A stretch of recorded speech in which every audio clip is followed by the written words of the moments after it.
What's happening, guys? Welcome back to the AK Method YouTube channel. A fresh face for you again today. You were recently introduced to the lovely Michael. You have seen too much probably of Alan at this stage, so I thought, I've been an AK coach for a few years now, it's time I should get in front of the camera, jump on the YouTube channel. So we have Oisin with us today. He's going to be following us around for a Saturday afternoon. It's currently 2 o'clock. On the menu today we have a quad session with Annie. She is 6 weeks out from her first photo shoot. We have my own session, which is going to be lats and arms biased, and then we're also going to answer some of your guys' questions that you sent me on Instagram. If you don't have my Instagram, I'll get Oisin to put it up on the screen. And yeah, enjoy. Hopefully we can entertain you for a while, and let's go. So as I said, today we have quad session with Annie, my own session, little Q&A for you guys, just to give you a little bit of an idea what a typical Saturday looks like for me. We were up pretty early this morning, got started straight into our first round of check-ins. We were then down here in the HQ already this morning for an in-person session with a client.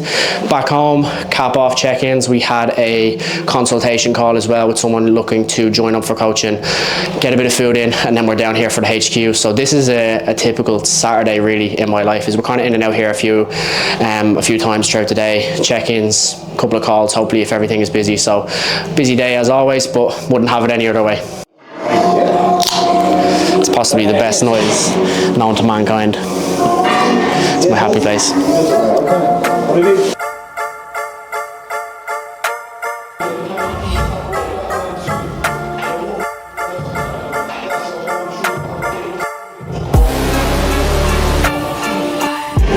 Look at that shit. That's the main character. That's our puppy. And again, let's go.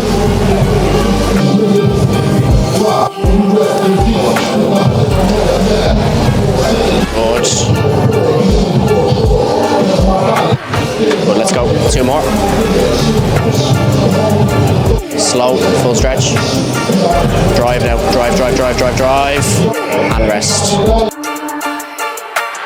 Focus, don't worry. You're still my focus, don't worry. You're still my focus. I'm just... You can go there. Nice, Jack. Let's go. Yeah, up. Oh.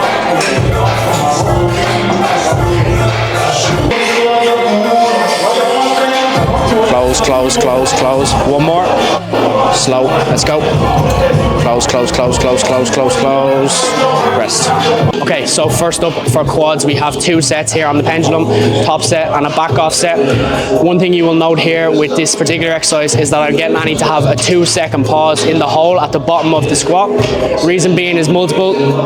So first things first, when you are pausing, you're pausing when the quads are at their most stretched, which we know is obviously really beneficial for hypertrophy, muscle growth, but also it will massively reduce how much weight the individual can lift, because you will not be able to put as much weight on your back here if you are pausing in the hole when it's actually at its hardest. So for someone like Annie, specifically herself, because she has quite, I suppose, dodgy knees, sore knees, she gets very angry knees easily. We want to really reduce the load and the amount of damage that she can acquire on those knees, whilst also still allowing her to gain tissue through her quads, put her quads through good stimulus. So it's really perfect in that sense, as long as you add in the pause. So I'd encourage a lot of you guys to add in a pause, strip back the weight that you're using, and you'll feel a massive difference in your growth.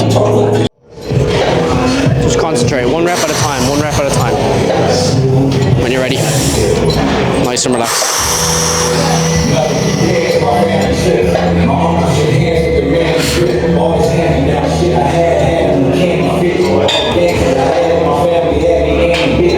Good. Don't overdo that pause now. Just 3 seconds down, little hold. Pause, up, that's it. And again, let's go straight down. Pause. Good. Exaggerate that pause now. Pause, up. Good. And again, let's go. Pause, up. Yeah. Go again now, straight down. Pause, up. And again, let's go. Straight down, no rest. Pause, up.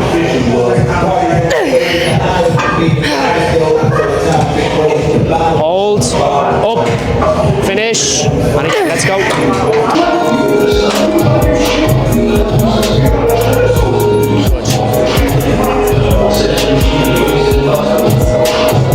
pause, up, straight down, pause, up, drive, finish it, and lock. Good.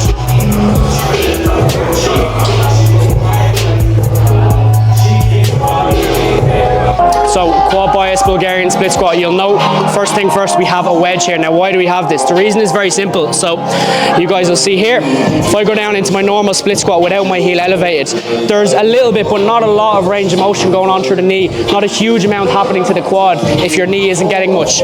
So straight away when we put our heel up on this pad, foot back, you'll see straight away there's a much greater range of motion, much more knee flexion, therefore a bigger stretch on the quad. So again, you guys want to bias your Bulgarian split squats or any kind of split squat for your quads, just put your heels up on one of these wedge and push that knee forward. So just so you guys see the difference in Bulgarian split squats for glutes, Bulgarian split squats for quads. So if we were going to bias this for glutes, and you can, there's nothing wrong with it, it's a good exercise. When Annie comes down into this split squat, she's going to be slightly lean forward. Straight away you see there's more rounding around the glutes, whereas when she comes up, we want her to go quad bias. She's going to be probably foot slightly back, and she's going to go up and down more in a straight line. So again, you'll see there's less range of motion for her glute, but straight away the quad is lengthened more. Then the last piece of that puzzle, so again, ball of the foot off the wedge, heel on the wedge. As she comes down, as she pushes her knee forward towards me, you'll see a greater range of motion here through the knee, great lengthening through the quad, which is really going to help us create a lot of stimulus for the quads. So again, difference in biasing for glutes and quads, so you guys can see for yourself. So 2 sets here, same as downstairs, 1 top set, 1 back off set, 2 sets each leg. Important to know here, you'll see after each set per leg, we will take a slight rest. So you'll see people on Bulgarians particularly, or any kind of unilateral movement, which means one side at a time basically, they will do their first set and jump straight into their other set, which is counterintuitive really, because you are heavily compromised, particularly from a breathing rate perspective. But there's no real point in bouncing straight into your opposite leg after doing your first leg, especially if you pushed it hard enough. So give each leg, each arm, whatever it is, the respect it deserves. Take the pause, take the rest that you need, and then get into your next set.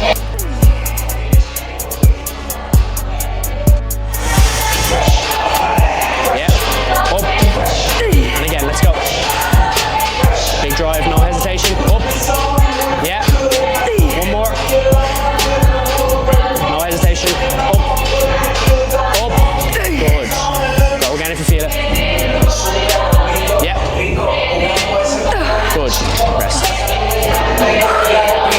perfect, and rest, good. So just for example, if we were to go into that opposite leg straight away, you can see we wouldn't get a really beneficial set out of it. In fact, we'd be pissing in the wind effectively. So you're better to take your rest, let her get her breathing rate back down to normal, let her feel like she's stimulated enough to go into her next set. Boom, straight into it then. Fucking champ around here. It's nice actually, isn't it?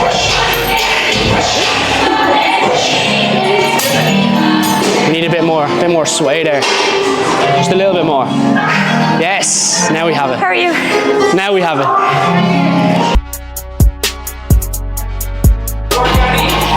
That is the look of someone who doesn't want to do Bulgarian split squats. It's the look we all have.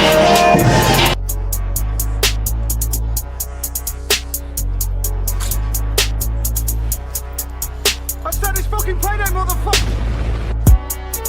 So common question we get when bringing people through sessions in person is if you're working unilaterally, i.e. 1 leg, 1 arm at a time, if you are pushing to failure and you fail on the right leg at 9, but that left leg feels like it can get a little bit more, it can get 10, 11, 12, people often feel like they need to stop at the same amount of reps they got on the other leg. That's not the case. If you're pushing to fail, you fucking fail on whichever side it is. There's no real way you're going to build up much of an imbalance by going an extra couple of reps each side. So if you're pushing to failure, you fucking fail.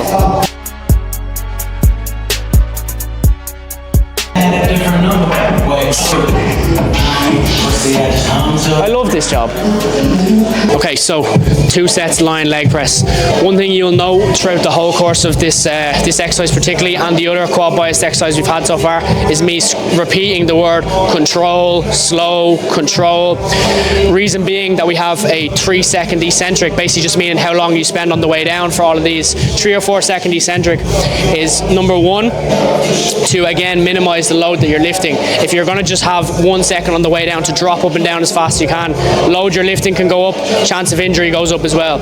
Also, the weight that you're lifting, especially if you're in a vertical plane of motion, pendulum squat, Bulgarian split squat upstairs, barbell squat, overhead press, you have to take into account gravity as well. So again, bottle of water, say 1 kilo, you drop it, by the time it hits the floor, it's more than 1 kilo. So gravity pulls it down towards the floor. Same has to be thought of when you're doing any sort of squat variant. If you are just allowing that weight and yourself to free fall down, you're multiplying your body weight, the weight that's on your back, all with gravity pulling you down, and that's where you get soreness, injury through the knee. In that case, for someone like her, 6 weeks out from a shoot, she's going to get sore, she's not going to be able to train, she's not going to be able to grow because she's going to get injured. So again, you'll see here just a warm-up set as Annie comes down, plenty of knee flexion here, quad fully lengthened, presses up. So here on something like this, on most leg presses, pendulum squats, hack squats, foot position is really important. So she has her feet as low as she can comfortably put them without her heels falling or coming up off the platform. So again, she comes all the way down, heels down, knees flexed, quad stretched, presses up. That's exactly what you need on any sort of leg press, hack squat, pendulum squat. 3, 2, 1, let's go. Okay, away we go.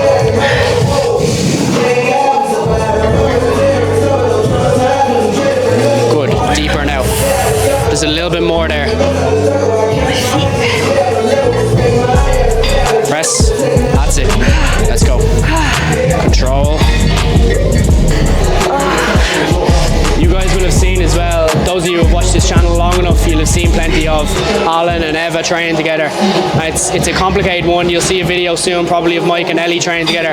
It's a complicated one, training your partner, because she's 6 weeks out from a shoot. She trains hard anyway, but she needs a push sometimes, and as a partner it's quite hard to do that to her, but as you can see it does work, and having that person here sometimes will get that extra little bit out of you. But those of you who've ever coached your partner will know that it's tricky and it can end in arguments in the kitchen, but luckily we don't have that. So some of you guys might have seen this on Instagram. It comes up in my ads all the time, but it's really good. This is called a hustler pad. So straight away for your leg extensions, you'll see if I leave that facing away and I'm not using it, you'll see again decent range of motion here for the knees, but not maximum stretch here. As soon as I pull that hustler pad around and get myself set, again you'll see a lot more range of motion. If you come around here, Oshin, a lot more range of motion here through the knee. We're getting a little bit more knee flexion, therefore more stretch on the quad. So again, you want to bias your quad in the lengthening position. I would recommend throwing one of these on your leg extension. 2 sets leg extensions now. This is our last real quad exercise. We might do some walking lunges at the end just for some fun, but 2 sets here, leg extensions, 10 to 15. Again, we have that pad applied for a little bit more range of motion at the knee joint, a little bit more stretch on the quad. So really just a burnout exercise at the end of your quad session. Walking lunges are fun.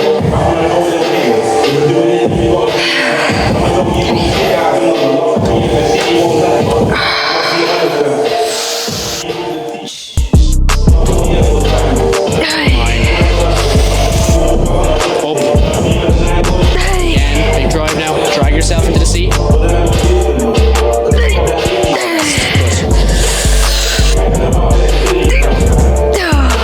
As I said at the start of the session, guys, very important here, why do we program X for certain individuals? So dealing with individual A here, Annie, we have someone 6 weeks out from a photo shoot, trains hard generally, vulnerable through the knee, especially on both sides because of her past as an athlete. So 2 sets of hammer curls, 2 sets of duffels at the start of the session, not very taxing physically, and it allows a little bit of blood to the lower body as well before you then go into your heavier lifts. So we have 2 sets pendulum squat with a pause, again reducing the load and the amount of force on the knee. 2 sets Bulgarian split squats again. Heel elevate, knee push forward, reducing the load that she can carry by having a slow eccentric. Lying leg press the same, reducing the load she can take by having a slow eccentric. 2 sets leg extension. So by the end of the session, what have we achieved? We've achieved 8 sets of quads without any damage to the knees, which is again a vulnerable one for her anyway. So 8 sets of quads without damage to the knees, good stimulating session, and no injuries picked up, which is really key at this stage. 6 weeks out, you just want to be improving week on week, but you just don't want to pick up any sort of niggles or injuries. What? 5 minutes of walking lunges. No. Can you leave out 5 minutes of walking lunges? Are you messing? And then cardio after. Correct. This is photo shoot prep. Okay, let's go. Last one. You're not getting dinner cooked tonight. Huh? You're not getting dinner cooked tonight. I can deal with that.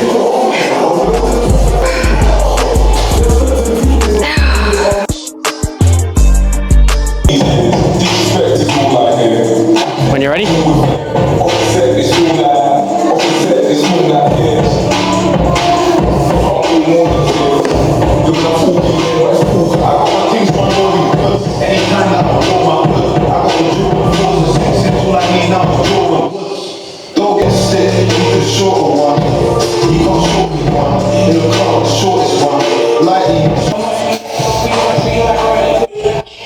It's going to be an ugly last 90 seconds.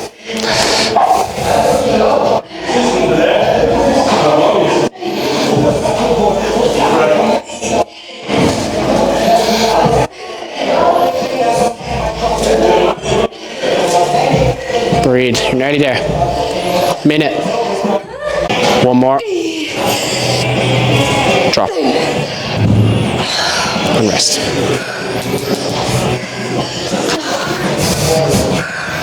Just proof for all you guys. Good job.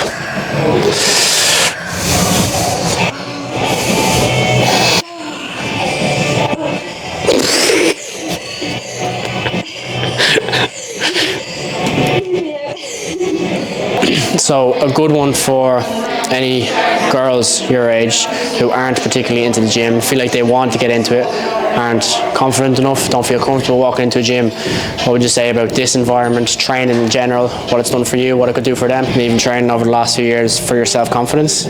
Big difference? Massive. Like me, like 3 years ago, confidence was down here. Now it's back up to where it needs to be, just because like you're getting in 4 days a week, but then 4 days just like they mean so much to me. Getting in, getting it done. You're pushing hard for yourself and yourself only. You know, it's not for anyone else but yourself, and I think that's where it matters the most, is that you're doing it for yourself, and that's all that matters for mentally and physically. You know, you're pushing out your comfort zones. Like for me at first, it was hard coming into the gym. Like coming from a cycling background, it was very different. But once you get in and like you get a coach who knows what they're doing, then you know what you have to do. Then you just have to go put the work in, and then you build from there. Yeah. Good. Do you want a hug? Yeah. Well done.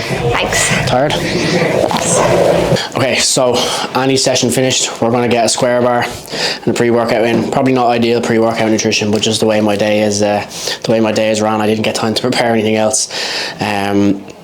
One thing that I want to talk about, and I'm going to spend a little bit of time doing now while I wait for that kind of pre-workout to sit in, is I divide a little bit of time every day after my check-ins to do messages with clients. So very often, you know, you'll do your check-in with someone and they'll have questions. They'll be firing back with some information that you wanted from them. And it's something I think is, you know, if I could give any advice to anyone who's online coaching or coaching in general, is the amount of communication you have with your client or your individual that you're working with is key. If you're just doing a weekly check-in once a week and they message you the day after and, you know, you're not responding until their next check-in the week after, I promise you, you will not get very far. the level of communication that I like to have, and myself, Alan and Mike like to have, is high. We like to stay in communication with our clients. We like to stay in touch all the time.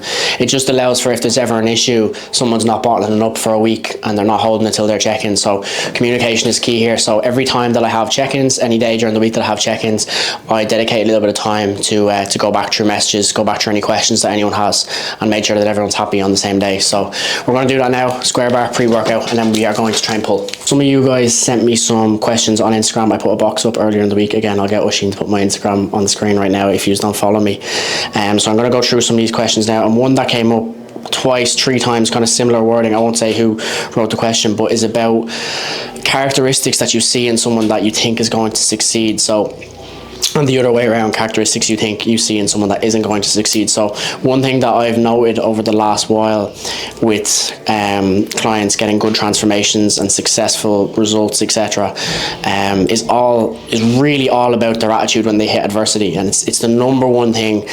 Most people will sign up with loads of motivation. They'll roll for the first 3 or 4 weeks. They'll make good progress, especially if they're adhering, they're listening, they're willing to learn. But you can tell very quickly if someone goes through, and we all do this, we all go through difficult stages, we all go through stages where your diet's not easy to stick to, work has gone to shit and it's busy, and you know, the school routine is back, you have to bring the kids to school, things change for people. And you see very quickly when routine like that changes for people, people will either go north or they'll go south, basically. And you can tell very early on if someone is willing to stay long term and commit by how they react to any sort of adversity. So I suppose just a thought for any of you looking at reaching out for coaching, whether it's to myself and the lads or anyone else that you're speaking to, is, you know, have the respect for them in terms of think ahead and say, right, what do I have coming over the next 3 or 4 months? You know, am I going to be able to push through X, through Y, through Z? Am I going to be able to cope with the life change? Because it's different. Everything is a little bit of a challenge, especially at the start. So that's definitely one characteristic that I think is important with those who are going to get a good result, is you see when they have that little bit of adversity, they'll always just fly through it. They'll find a way. They're winners, really. So yeah, just think about that if you guys are ever looking at reaching out for coaching, is, you know, am I going to be able to work through X, Y, and Z that I have in the next few months? And if you are, you'll normally get the result. Okay, so another really good question here, I won't say who wrote it in, but it's a really good one, is about how I find dealing with the reputation of the AK method, which is obviously mostly bodybuilding based, due to the amazing work over the last decade or more from Alan, and obviously now we have Mike who's looking at coaching competitors, when it's not something I've never competed, I don't plan to compete, and I don't plan on coaching people to stage. And it's a really good question because it was something I thought about a lot at the start. So for those of you who don't know, I'm an AK method coach now for multiple years, and it was something I thought about a lot at the start, but I do think we're growing into something bigger now. We're helping a wider range of people, and it's always been, you know, lifestyle coaching based, but obviously recently Alan's had amazing success, and for a long time amazing successes with bodybuilders and competitors. As I said, Mike going into that realm now as well, and he'll be the same. He's going to have amazing success there, but I do always feel like my role is slightly different here, and the type of individual I'm looking to deal with is not going to be a bodybuilder, because it's not my experience, it's not my expertise. But yeah, as I said, I do feel like we're building something a lot bigger here than just bodybuilding coaching, you know what I mean? I think we're building, you know, lifestyle transformations and real life-changing results. If you guys go on our socials, you'll see from myself and the rest of the lads, there's life-changing results going on here. So it's a really good question, but the honest answer is I haven't thought about it in a number of years, because I'm just here trying to be as good a coach as I can, push us on, you know, broaden our horizons, push us into different directions, and whatever comes with that is whatever comes with it. Who's your least favourite clients? Who's your hardest client to coach, and why is it Ray? Harsh that, but if Ray's watching, I love him. What's your favourite thing or things about your job? That's a tricky one. There's obviously cliches, there's lots, but the main one that I think about sometimes is if you had said to 18-year-old Adam doing his leaving cert, sitting in school, not really interested in what was going on around him, that, you know, 4 years later or whatever, that I'd be here, I'd be coaching on this level, working with athletes, you know, loads of lifestyle transformations. I think I'd have genuinely taken your hand clean off. So that's the biggest one for me, is I always think, you know, what did I want to do when I was younger, and if you'd said to me that I'd be where I am now back then, I would have absolutely, again, taken your hand clean off. May drink this pre-workout and we'll get going. We'll be here all day. Okay, first up, a single arm lat pull down. So you can see this machine is designed for people to sit straight into it, underneath the pads, full stretch, tuck the elbow down to the hip. Nothing wrong with that, that's absolutely perfect. One little modification that I make to this for myself is I actually sit myself in sidewards and I reach up and across for the handle. Here, because if you think about how, I suppose, how the lats are built and where they run, they wrap around the side of the body here, right into under your arm. So by bringing your arm into this position here, you're getting a little bit greater of a stretch than you would if you just have it straight like this. So just something for you guys to try if you're looking to bias that stretch position a little bit for your lats. The important thing about this is that we can still get both sides of the coin. So we can get full stretch here from our side position, and we can still shorten from tucking down, almost imagining that there's pockets in our shorts here behind us. We're trying to tuck the elbow down there. So something for you guys to try out. 2 working sets. I'm gonna have to go for loads of PBs today, I think. I don't want to show off, but. Let me know what day suits you. Any day suits me. Thanks very much for the message.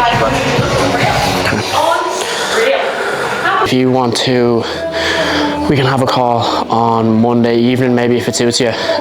Just let me know if you're back in enough time, and we can organise a call Monday evening and just go through a few bits, get something set up for you, and get you running from there.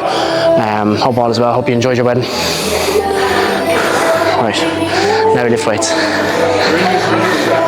That's actually a big problem, what you saw there, that I see with a lot of my clients. Now, I'm really guilty of it as well, is being on your phone during your session. Like, it's something I've spoken about before, about being able to concentrate during your session. Now, as I said, I'm guilty of it there. In my head, my clients come first, you know, the athletes come first, whoever it is that needs help. But one thing I would recommend for all you guys is, if possible, if you're getting into the gym, try and knock the phone on Do Not Disturb. Try not answer any texts or calls. Just go in and focus on yourself for the 50 minutes, the hour, whatever it is that you're doing, and you'll normally be a little bit more productive. Okay.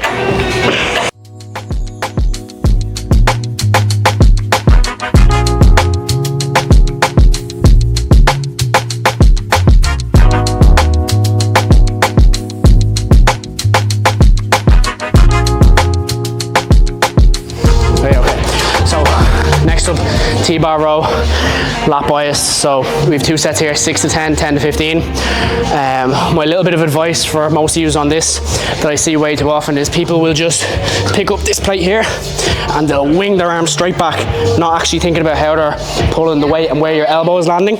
If we want to bias this for lats, your elbows need to tuck in. They don't need to fly behind you, where you're essentially your mid-traps, your rear delts will take over. So again, think about tucking those elbows to the side rather than flinging them behind you.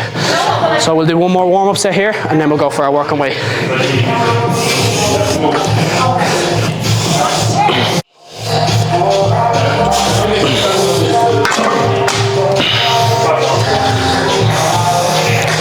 Do your warm-up sets ever feel like fucking working sets? Because mine do. Okay, top set here, so target here will be 6. Ideally I'd probably like 7 because I'm a bit competitive, but 6 is what we're looking for, so let's go for it.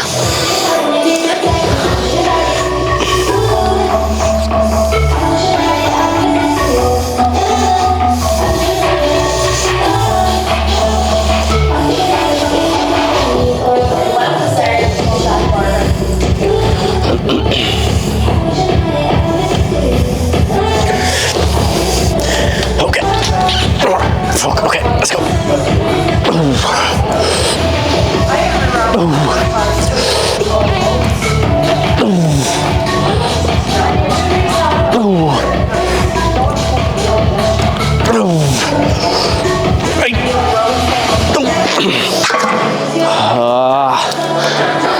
Fuck yeah.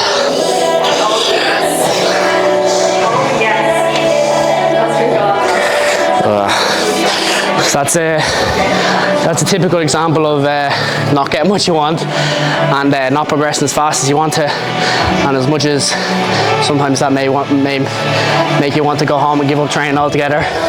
you just normally need to crack on with it. So it happens very often. You can't progress at the rate that you want every week. It's not going to happen. Consistency is the key. So 6 weeks, next week we'll get 6.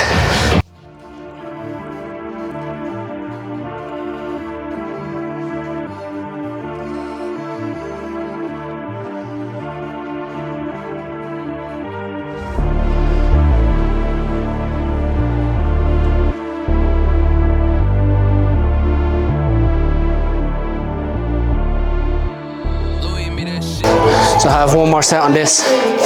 I have dual cable curls, which I'll talk to you a little bit about. Setup, execution, 2 triceps, 1 more biceps, a little bit of abs, and we're finished.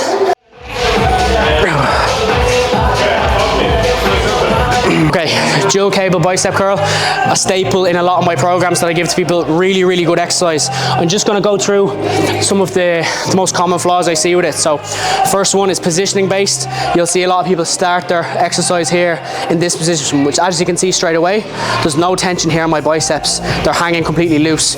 As soon as I step forward to here, you can see loads of tension here in the stretch position. Gives us a little bit more range of motion. The other thing is then the position that people will curl up to. So you'll see people will curl inwards to take a little bit of tension or pressure off themselves, just because it's easier. If you want to be honest, it's easier here than it is here. So again, you look at the line here, pinky finger, elbow, cable, all straight line. Once you curl inwards here, you won't get the same peak contraction. The last thing then is very simple. People will cut their rep short, so they'll come to say here and they'll curl up.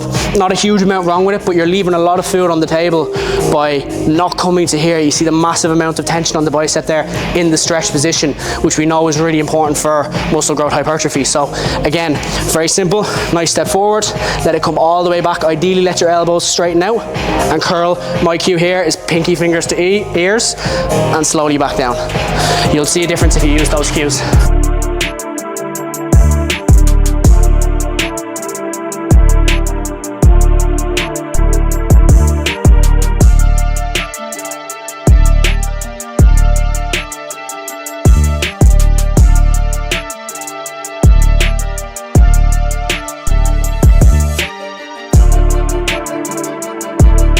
Okay, I'm going to simplify your tricep training in 30 seconds. So most of us watching this are going to want 2 variations of tricep movements in your sessions. You're going to want an overhead and a push down variation. So whether your push down comes from what I did today, X body tricep extension, normal row push down, even a dip, and then we also want on top of that an overhead extension. So whether that comes like this, 90-degree overhead extension, skull crusher is another good example. Reason being, we want to cover both sides of the coin, short head and long head. The reason the long head is affected more by something that is overhead is because it's the only head of your tricep that crosses both elbow and shoulder joint. The other 2 and your short head specifically don't cross that. So we want one overhead movement for the long head of the tricep, 1 push down variation or a dip for the short head of the tricep. You do that multiple times a week. That should cover most of your bases.